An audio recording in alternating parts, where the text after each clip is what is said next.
हाय friends, vision क्लासेसच्या online YouTube चॅनलमध्ये सर्वांचं स्वागत. आज आपण शिकणार आहोत change the voice of simple past tense. म्हणजे सिम्पल पास्ट टेन्सचा चेंज द वॉइस कसा करायचा. याच्यामध्ये आपण assertive sentences, negative sentences, interrogative sentences अशा 3 प्रकारच्या टाईपचे आपण ॲक्टिव्ह वॉइसचं पॅसिव्ह वॉइसमध्ये रूपांतर करणार आहोत. सर्वात प्रथम आपण ॲसर्टिव्ह सेंटेन्स हा पॅसिव्ह वॉइसमध्ये कसा करायचा हे आपण पाहणार आहोत. सर्वात पहिल्यांदा सिम्पल पास्ट टेन्समध्ये जे सेंटेन्स असतात त्याचं स्ट्रक्चर जे आहे ते या पद्धतीनं असतं. Subject plus past form of the verb plus object. म्हणजे हे थोडक्यात ॲक्टिव्ह वॉइसचा हा फॉर्म्युला असतो सिम्पल पास्ट टेन्समध्ये. आता subject plus past tense form of the verb. Past tense form of the verb म्हणजे काय, तर क्रियापदाचं दुसरं रूप जे असतं ते सिम्पल पास्ट टेन्समध्ये वापरलेलं असतं. आता या ठिकाणी एक एक्झाम्पल आपण पाहणार आहोत. पहिलं एक्झाम्पल असं आहे, ही रोट अ लेटर.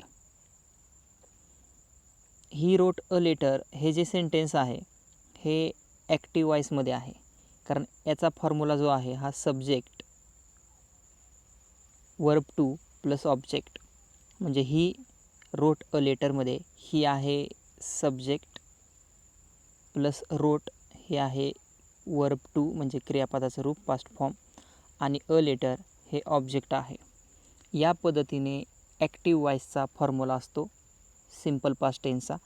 आपल्याला त्याचं पॅसिव्ह वॉइस करायचं आहे. म्हणजे एक्झाम्पल आपल्याला परीक्षेमध्ये ॲक्टिव्ह वॉइस दिलेला असेल तुम्ही त्याचं पॅसिव्ह वॉइस करायचं, किंवा पॅसिव्ह वॉइस दिलेला असेल तर ॲक्टिव्ह वॉइस करायचं. या ठिकाणी आपण शिकतो आहे ॲक्टिव्ह वॉइसचं पॅसिव्ह वॉइसमध्ये. सिम्पल पास्ट टेन्सचं ॲसर्टिव्ह सेंटेन्स म्हणजे साधं वाक्य असतं, विधानात्मक वाक्य जे असतं त्याचं आपल्याला पॅसिव्ह वॉइस करायचं आहे. त्याचा फॉर्म्युला असा आहे, object of the active sentence. म्हणजे वरच्या सेंटेन्समधलं ऑब्जेक्ट सुरुवातीला घ्यायचं पॅसिव्ह वॉइसमध्ये, plus was were. Object singular आहे की प्लुरल आहे, म्हणजे एकवचनी आहे की अनेकवचनी, यावरती डिपेंड असतं तुम्ही वॉज वापरणार की वेअर.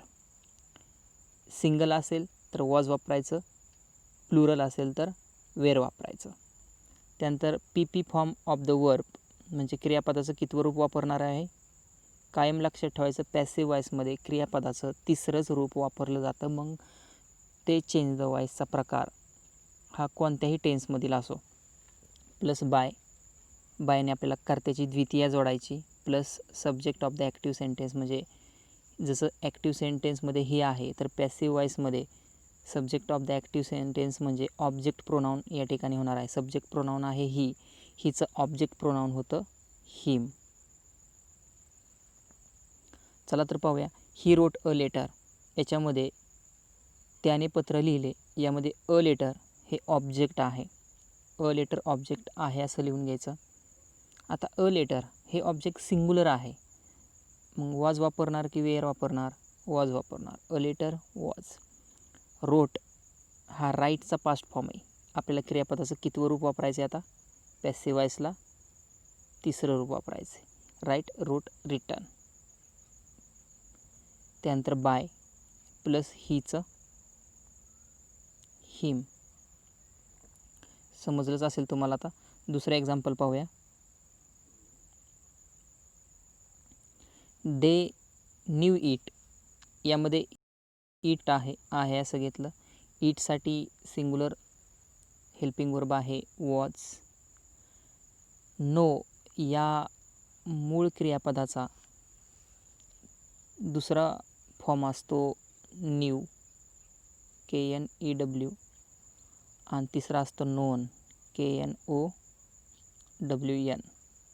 या ठिकाणी न्यूचं झालं known. It was known to. या ठिकाणी बाय वापरणार नाही आपण, टूने ऑब्जेक्ट प्रोनाऊन जोडणार आहोत. देचं होतं them. Next example, she sang a song. यामध्ये सी सॅंग अ सॉन्गमध्ये अ सॉन्ग हे ऑब्जेक्ट आहे. हेल्पिंग वर्ब सिंग्युलर असल्यामुळे वॉज. शक्यतो लक्षात ठेवायचं, ऑब्जेक्टला जर ए म्हणजे अ हे आर्टिकल लागलेलं असेल किंवा अ या आर्टिकलने ऑब्जेक्ट आलेला असेल तर कायम हेल्पिंग वर्ब हा सिंग्युलरसाठी जो वापरतो आपण तोच वापरायचा. A song was, sing sang sung, तिसरं रूप होतं क्रियापदाचं संग. त्यानंतर बाय, सीचं होतं हर. आपण जो वरती फॉर्म्युला पाहिलेला आहे ह्या पूर्ण फॉर्म्युल्याने तुम्ही ही सर्व सेंटेन्सेस सोडवू शकता. शेवटचं ॲसर्टिव्ह सेंटेन्स पाहूया या प्रकारातलं. He loved his friends very much. आता या सेंटेन्समध्ये आपल्याला ऑब्जेक्ट शोधायचं आहे. ऑब्जेक्ट काय आहे? ही loved his friends very much. तो त्यांच्या मित्रांवरती खूप प्रेम करतो. म्हणजे कर्त्याची क्रिया ज्या गोष्टीवरती होत असते ते त्या वाक्यातील कर्म असतं. म्हणजे या ठिकाणी हिज फ्रेंड्स हे झालं ऑब्जेक्ट. हिज फ्रेंड्स अनेक वचने आहे. ऑब्जेक्ट जो आहे हा प्लुरल आहे. कसा आहे? प्लुरल आहे. प्लुरलसाठी आपण वेअर वापरतो म्हणून वेअर. लव्ड, लव या मूळ क्रियापदाचं बेस फॉर्मचं तिसरं रूपही लव्ड असतं. His friends were loved. Very much वाक्याचा अतिरिक्त भाग ज्याला आपण कॉम्प्लिमेंट म्हणतो तो जोडून घ्यायचा. त्यानंतर बाय, हिचं होतं हिम. अशा पद्धतीने आपण ॲसर्टिव्ह सेंटेन्सचं पॅसिव्ह वॉइस पाहिलं. आपण सिम्पल पास्ट टेन्सच्या तिन्ही रूपामध्ये म्हणजे पहिलं विधानात्मक वाक्य ज्याला आपण ॲसर्टिव्ह सेंटेन्स म्हणतो ते आत्ता आपण पाहिलं. दुसरं पाहणार आहोत निगेटिव्ह सेंटेन्स, त्याचाही फॉर्म्युल्यानुसार पाहणार आहोत. चला तर पाहूया negative sentence into the passive voice. आता निगेटिव्ह सेंटेन्स जो आहे त्याचा फॉर्म्युला असा आहे, object plus was were plus not plus V3 plus by plus subject. बऱ्याच वेळा PP असं तुम्हाला सांगितलं जातं. PP म्हणजे काय असतं? क्रियापदाचं तिसरं रूप, पास्ट पार्टिसिपल. आणि पास्ट फॉर्म म्हणजे काय? तर क्रियापदाचं दुसरं रूप. या दोन गोष्टी नीट लक्षात ठेवायच्या. बेस फॉर्म म्हणजे पहिलं रूप, पास्ट फॉर्म म्हणजे दुसरं रूप आणि पास्ट पार्टिसिपल म्हणजे तिसरं रूप. या ठिकाणी V3 असं शॉर्टकटमध्ये आपण त्याला लिहायचं, म्हणून या ठिकाणी फक्त V3 असं मी तुम्हाला टाईप करून दिलेलं आहे. आता या सेंटेन्समध्ये दिलेले सेंटेन्स हे निगेटिव्ह आहे. आणि एक गोष्ट लक्षात ठेवायची की ॲक्टिव्हचं पॅसिव्ह वॉइसमध्ये रूपांतर करत असताना आपण वाक्याचं जे मिनिंग असतं ते अजिबात चेंज करायचं नसतं. आता या ठिकाणी she did not know anything about it असं सेंटेन्स आहे. यामध्ये आपल्याला ऑब्जेक्ट शोधायचं आहे. She did not know anything about it. तिला त्याच्याविषयी काहीच माहिती नाही. बरोबर? एनिथिंग, या ठिकाणी एनिथिंग अबाउट इट या ठिकाणी पर्टिक्युलरली ऑब्जेक्टला या ठिकाणी नाव दिलेलं नाही, परंतु ते ऑब्जेक्ट काहीतरी आहे ज्याच्याविषयी तिला माहिती नाही, म्हणून एनिथिंग अबाउट इट आहे असं कॉपी करायचं. परंतु एनिथिंग जे असतं त्याचं आपण जेव्हा सब्जेक्ट म्हणून घेणार आहोत सुरुवातीला, त्या एनिथिंगचं कन्व्हर्जन नथिंगमध्ये आपण करत असतो. नथिंग अबाउट इट, कारण आपल्याला वाक्याचा अर्थ कायम ठेवायचा आहे म्हणून त्या ठिकाणी नथिंग वापरलेला आहे. आता नथिंग वापरल्यानंतर वाक्यामध्ये परत निगेटिव्ह वर्ड कोणताच वापरायचा नसतो. एका सेंटेन्समध्ये, एका साऱ्या सरळ वाक्यामध्ये एकच निगेटिव्ह वर्ड असतो जो आपण नथिंग वापरलेला आहे. Nothing about it. या नथिंग अबाउट इट हे तुम्हाला ऐकल्यानंतर किंवा आपण ऐकतो तेव्हा आपल्याला त्याच्यातून कल्पना येते की हे ऑब्जेक्ट हे सिंग्युलर आहे आणि त्या ठिकाणी प्रोनाऊन आहे इट, म्हणजे डेफिनेटली आपण वॉज वापरणार. वॉज वेअरपैकी वॉज वापरलं. नोचं होतं नॉन. बाय हर ऐवजी आपण जोडणार आहोत टू हर. आन्सर असं होईल nothing about it was known to her. बऱ्याच वेळा आपण बाय वापरत नाही. अतिशय डीपली सांगायचं म्हटलं तर लेक्चर मोठं होईल, त्यासाठी तुम्हाला सोप्या पद्धतीने जेवढं शक्य होईल, व्हिडिओ आपला जास्त मोठाही झाला नाही पाहिजे म्हणून या पद्धतीने मी टीचिंग करतो आहे. अजून डीपली शिकवायचं म्हटलं तर त्यासाठी वेगवेगळ्या पर्टिक्युलर टॉपिकवरती आपण लेक्चर घेणारच आहोत. चला तर पाहूया पुढचं एक्झाम्पल.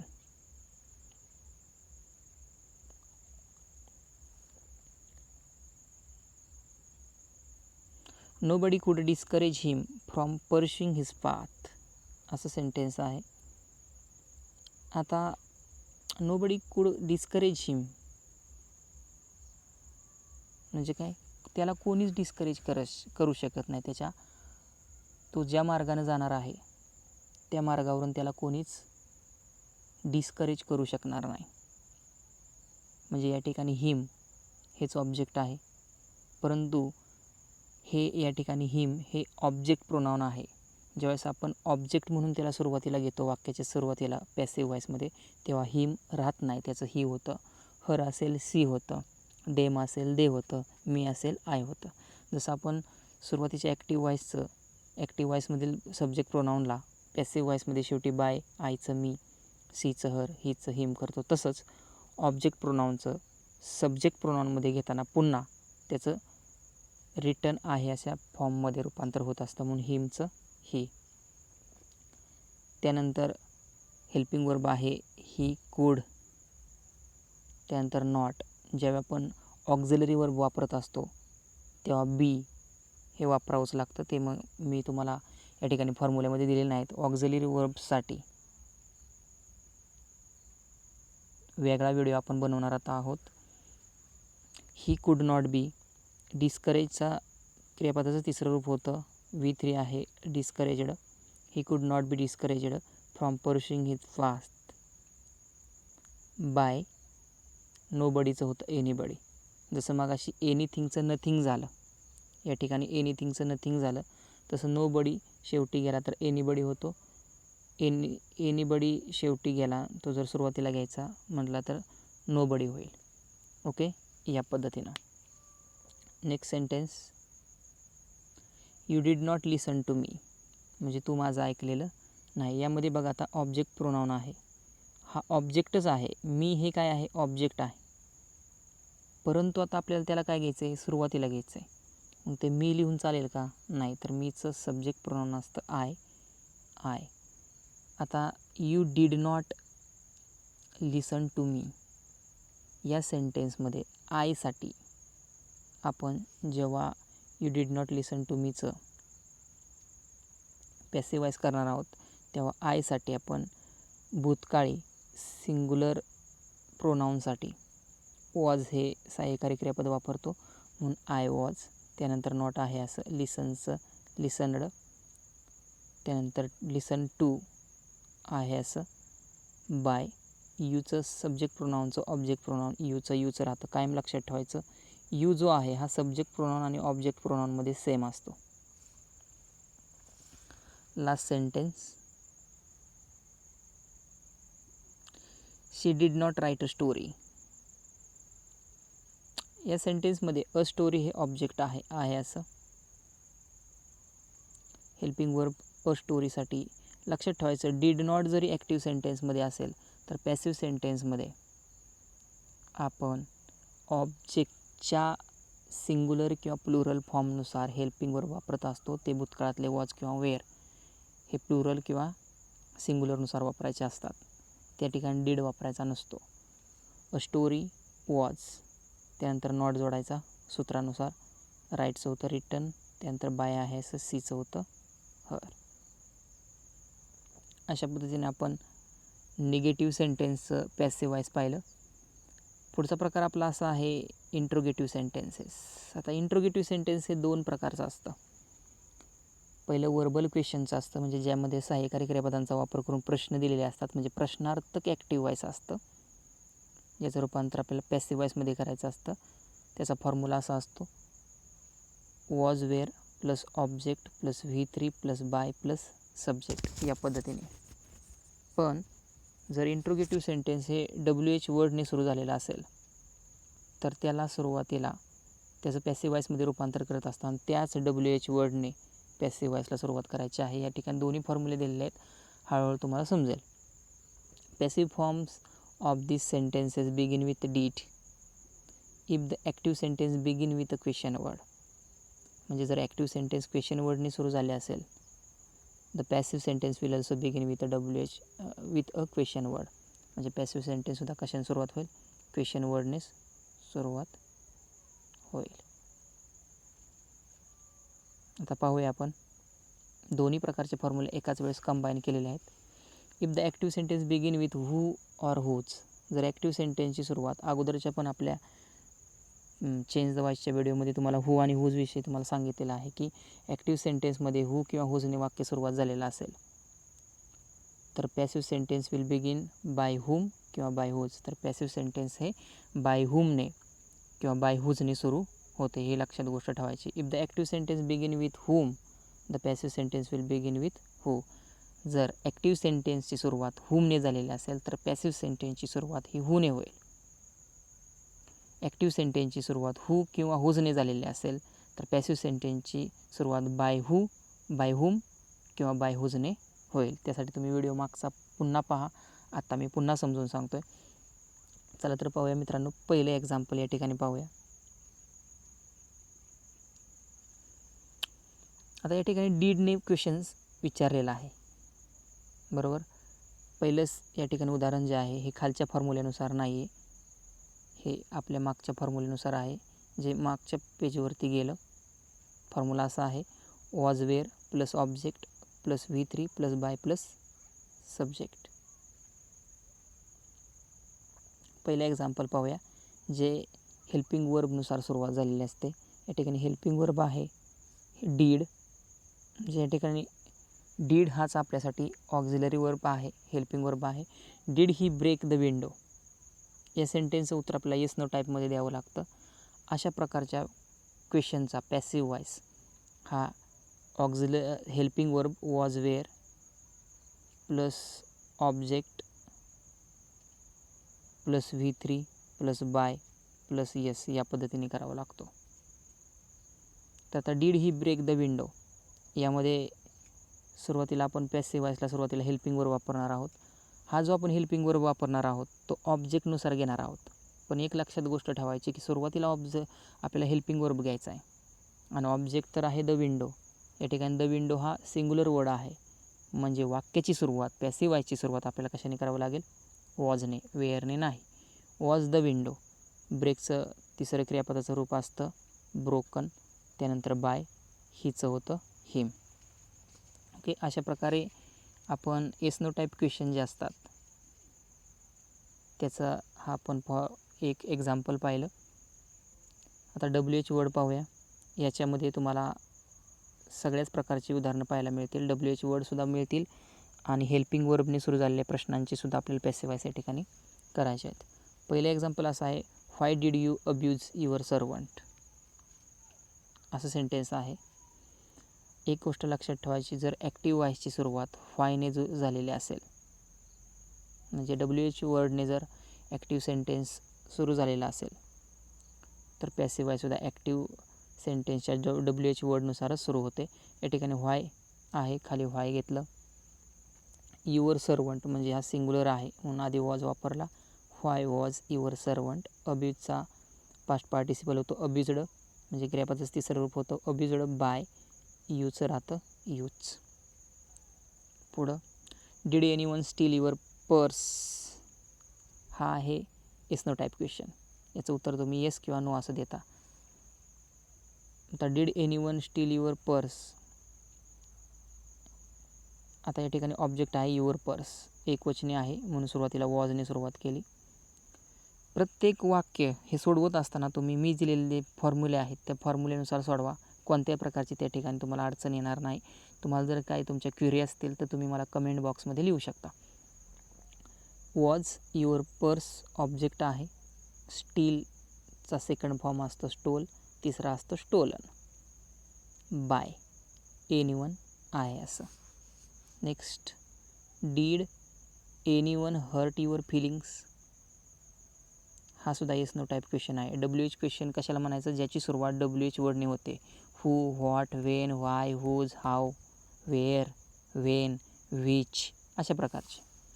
डीड आलं की समजून जायचं या ठिकाणी आपल्याला वॉज वेअरनं सुरुवात करायची आहे. Did anyone hurt your feelings. आता या ठिकाणी युअर फिलिंग्स म्हटलं आहे. फिलिंग या युअर फिलिंग्स यामध्ये फिलिंग्स या ऑब्जेक्टला येस हा प्रत्यय लागला. एक लक्षात ठेवायची गोष्ट की जर ऑब्जेक्टला येस प्रत्यय लागलेला असेल तर त्यावेळेस तुम्ही सहाय्यकारी क्रियापद अनेकवचनी वापरायचं असतं. आतापर्यंत आपण एकवचनी वापरत आलो. आपल्याला या ठिकाणी ऑब्जेक्ट आहे अनेकवचनी. तुझ्या भावना म्हणजे या ठिकाणी अनेकवचनी आहे म्हणून वेअर वापरलं सुरुवातीला. वेअर युअर फिलिंग्स हर्ट आहे असं तिसऱ्या रूपामध्ये. By anyone. Next example, did Alice invite you. या ठिकाणी यू ऑब्जेक्ट आहे.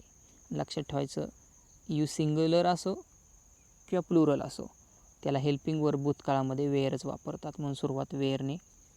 वेअर ऑब्जेक्ट आहे. यू इन्व्हाइटचा तिसरा फॉर्म होतो इन्व्हायटेड बाय. ॲलिस आहे असं लक्षात ठेवायचं.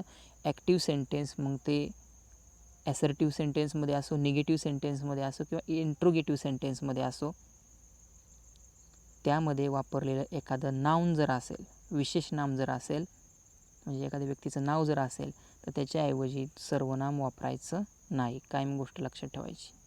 नेक्स्ट एक्झाम्पल, आता WH वर्डचं आहे. हू किल द स्नेक. लक्षात ठेवायचं, मगाशीच सांगितलं ॲक्टिव्ह सेंटेन्सचं सुरुवात जर हूने झालेली असेल किंवा हुजने झालेली असेल तर हूने झालेली असेल तर बाय हुमने सुरुवात करायची पॅसिव्ह व्हॉइसची. हुजने झालेली असेल तर बाय हुजने करायची.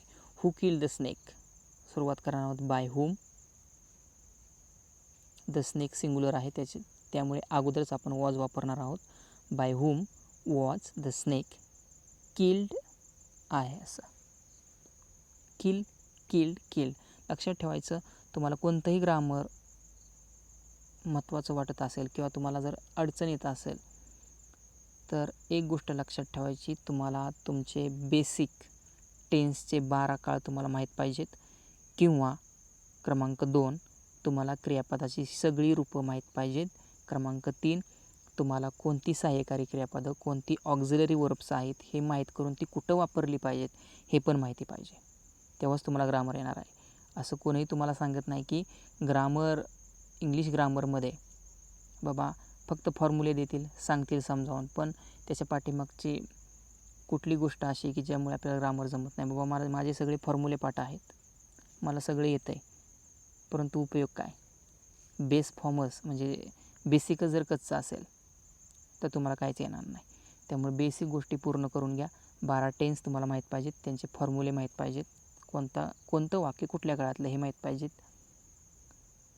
एडेम्स, फ्रेजेस म्हणजे शब्दसमूह, वाक्प्रचार वगैरे काय असेल हे सगळ्या गोष्टी तुम्हाला माहीत पाहिजेत. त्यासाठी तुम्ही इंग्लिश पेपर कोणताही रोज वाचू शकता. एखादी न्यूज जरी रोज वाचली तरी तुमच्या शब्दसंपत्तीमध्ये भर पडू शकते.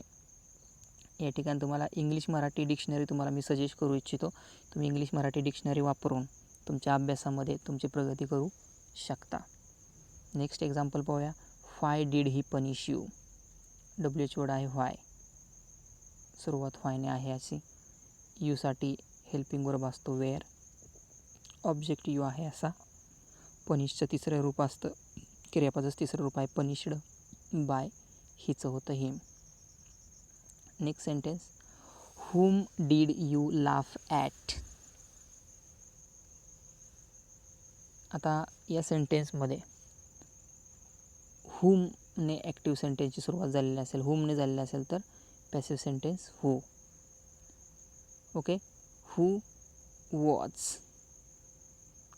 laughed at आहे असं शब्दसमूह. who was laughed at by you आहे असं. लक्षात ठेवा, डिफिकल्ट सेंटेन्स सोडवायला तुम्ही प्रयत्न केले पाहिजेत. जास्तीत जास्त प्रॅक्टिस केली तर तुम्हाला हे सगळं जमू शकतं.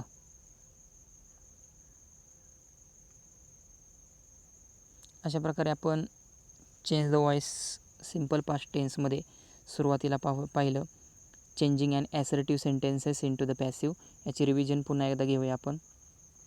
ॲसर्टिव्ह सेंटेन्ससाठी फॉर्म्युला असतो object plus was were plus past participle म्हणजे क्रियापदाचं तिसरं रूप, या ठिकाणी मी लिहिलं नाही, plus by plus subject of the active sentence. हा झाला ॲसर्टिव्ह सेंटेन्सचा फॉर्म्युला. या ठिकाणी आपण ही रोट अ लेटर असं एक्झाम्पल घेतलं होतं.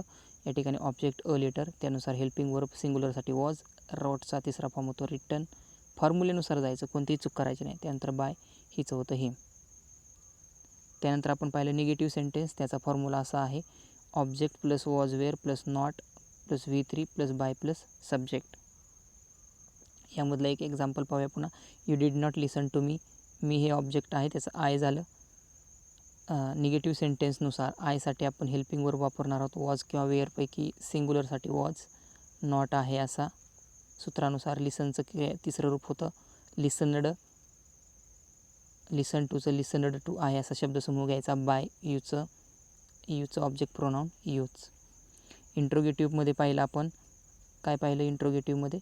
तर जर वाक्याची सुरुवात, ॲक्टिव्ह सेंटेन्सची सुरुवात जर हे हेल्पिंग वर्बने झालेली असेल, म्हणजे डीडने जर झालेली असेल, तर पॅसिव्ह सेंटेन्सची सुरुवात ही वॉज वेअरनंच झाली पाहिजे. ती कशानुसार? ऑब्जेक्टनुसार झाली पाहिजे. या ठिकाणी द विंडो हे ऑब्जेक्ट होतं, म्हणून ते सिंग्युलर आहे म्हणून सुरुवातच वॉजने केली. Was the window. ब्रेकचं होतं ब्रोकन. बाय हिचं होतं हिम. आणि शेवटचं WH वर्डचं शेवटचं एक्झाम्पल पुन्हा पाहूया. Why did you abuse your servant. या ठिकाणी WH वर्ड आहे व्हाय. व्हायने सुरुवात झालेली असेल तर WH वर्ड आहे असा. म्हणजे WH वर्डनं सुरुवात झालेली असेल ॲक्टिव्ह सेंटेन्सची, तर पॅसिव्ह सेंटेन्सची सुरुवातसुद्धा WH वर्डनेच झाली पाहिजे, म्हणून व्हाय आहे असं खाली. त्यानंतर helping verb your servant, singular आहे म्हणून अगोदर was. Why was your servant. अब्यूजचा थर्ड फॉर्म अब्यूज्ड बाय यूचं यू. ओके, ठीक आहे. सर्व विद्यार्थी मित्रांना एक शेवटची विनंती आहे. तुम्हाला हा व्हिडिओ समजलाच असेल, आवडलाच असेल. अशाच आमच्या नवनवीन व्हिडिओसाठी तुम्ही आजच आपलं चॅनल लाईक करा, सबस्क्राईब करा आणि कमेंट करा.